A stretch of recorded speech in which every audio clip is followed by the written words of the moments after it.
Okay, so now question 5, we'll be looking at industrial acids and metals. So this will test for your knowledge on aluminium extraction, amphoteric oxides, HNO3 storage, and laboratory preparation of hydrogen chloride. Now let's dive right into it. Now 5AI. With the aid of an equation, explain briefly why aluminium metal is not affected by air. So now, this phenomenon is called passivation. It is the same reason why aluminium can be used for cooking pots without rusting away. So now, number one, aluminium reacts with atmospheric oxygen to form a thin, non-porous, and strongly adhering layer of aluminium oxide. So this layer now prevents further oxidation or corrosion of the inner metal. So it just acts as the protective layer, protecting the outer layer from rust. Once the outer layer first rust, so that thin, non-porous, and aluminum oxide then prevents further rust. So the equation is given as 4 moles of aluminium solid plus 3 moles of oxygen gas O2, which will give us 2 moles of aluminium oxide solid Al2O3.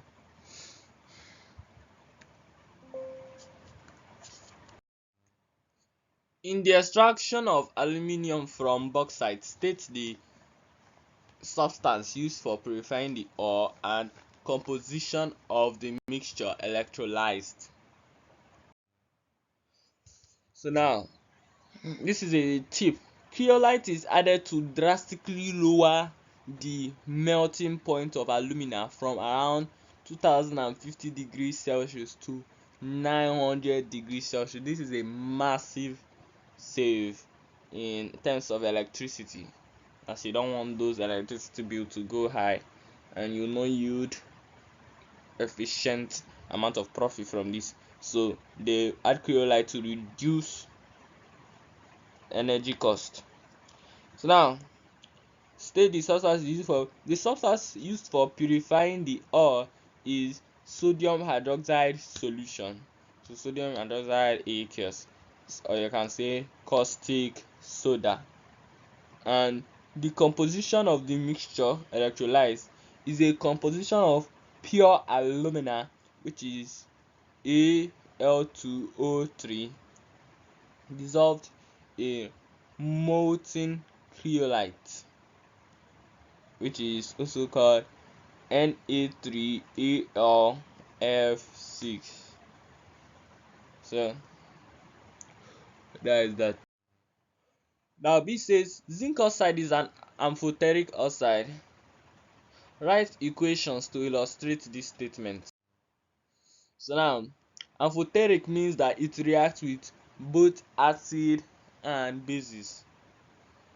So Na2 zinc OH4 is sodium tetrahydrozozincate 2. So writing Na2 zinc O2 plus H2O is also accepted. So here it acts as a base reacting with an acid to give zinc oxide solid plus 2HCl aqueous plus 2HCl aqueous, which will give zinc chloride 2 aqueous plus H2O liquid. So it releases water and zinc chloride in aqueous form. So that is where reacting with acid. Remember, the acid here is HCl. Remember to always balance your equations and write the symbols. So here zinc oxide is solid, HCl is aqueous, zinc chloride is aqueous, and H2O is liquid. So now here it will as a base. With the other one was as a base. reacting with an acid. This one is as an acid, so the zinc oxide is now acting as an acid reacting with a base. So now this is what we get. So now the zinc oxide solid form plus NaOH, sodium hydroxide in aqueous reacting as the base, plus water, H2O liquid. This will give sodium 2 zinc hydroxide 4 aqueous, known as sodium tetrahydroxozincate 2. So Na2 zinc OH4 aqueous. List 3 uses of sodium trioxocarbonate. 4. Na2CO3. Now you only need 3 for full mark, so memorize glass, soap, and water softening as an easy trio. So now number 1, manufacture of glass. Now it is used for manufacturing glass. 2, manufacture of soap/detergents. Remember in our previous video when we talked about this. And softening of hard water. So now this is also used for softening of hard water.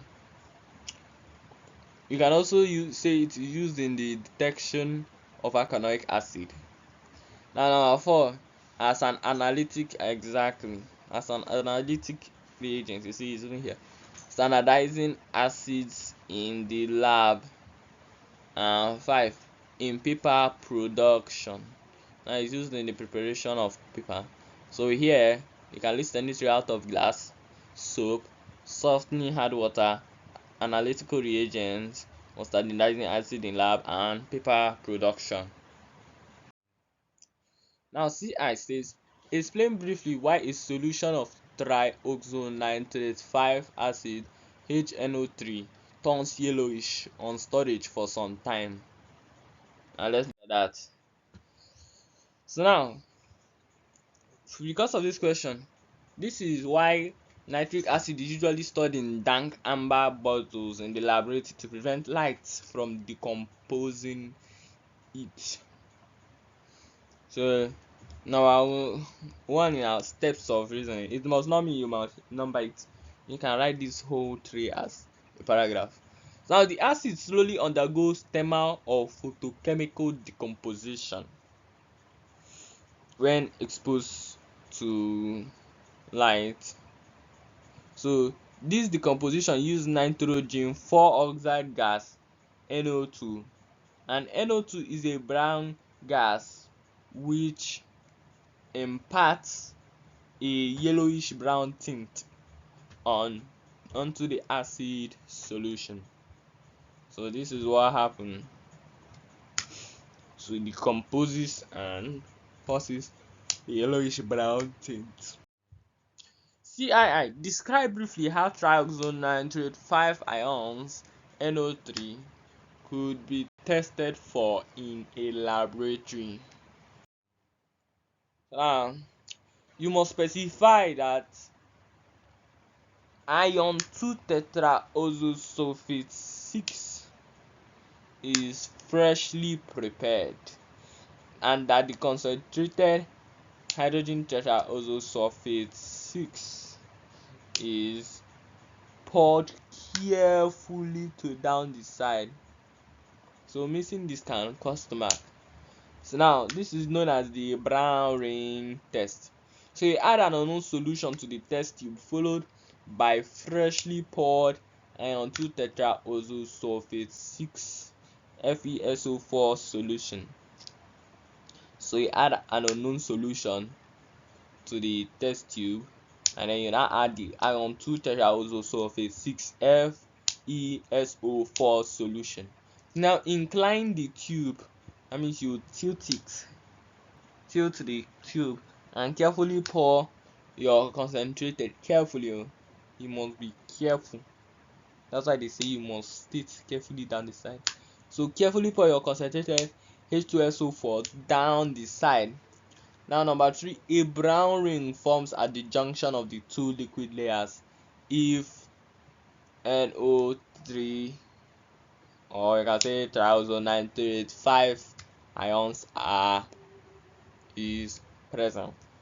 So this is what will form a brown ring, the brown ring test.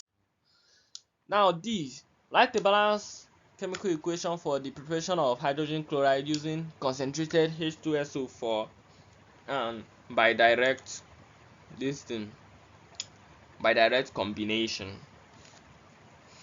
So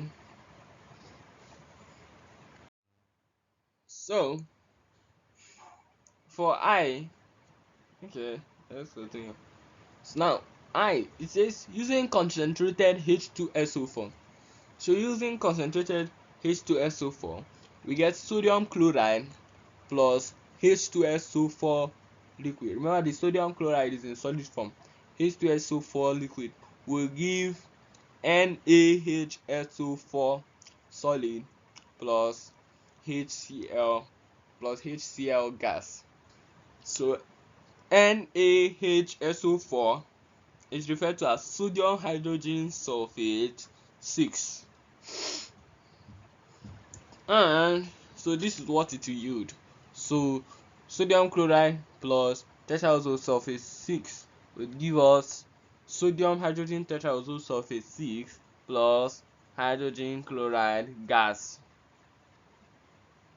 So the solids are sodium chloride and the sodium hydrogen tetraoxo sulfate 6, and while the liquid is the H2SO4 and HCl gas, and HCl is gas. So I you can be formed from direct combination of its constituent elements. So this can be written as H2 gas plus Cl2 gas, which will give you 2 HCl gas. So now remember, don't put the 2 in front of the H or 2 in front of the chlorine, because remember they are diatomic gases. So this is how you write it. Okay, so for I, you can balance it as this thing: 2 NaCl. You can add 2 moles in front of the sodium chloride and also 2 moles in the hydrogen chloride, and for the main product to give us Na2SO4. So that for I, you can write it as 2 moles of sodium chloride plus hydrogen plus tetraoxo sulfate 6 acid, which will give you sodium tetraoxo sulfate 6 plus 2 moles of hydrogen chloride. That one is also perfectly acceptable. And for II, that reaction, remember, it requires UV light, or you can say sunlight or heat.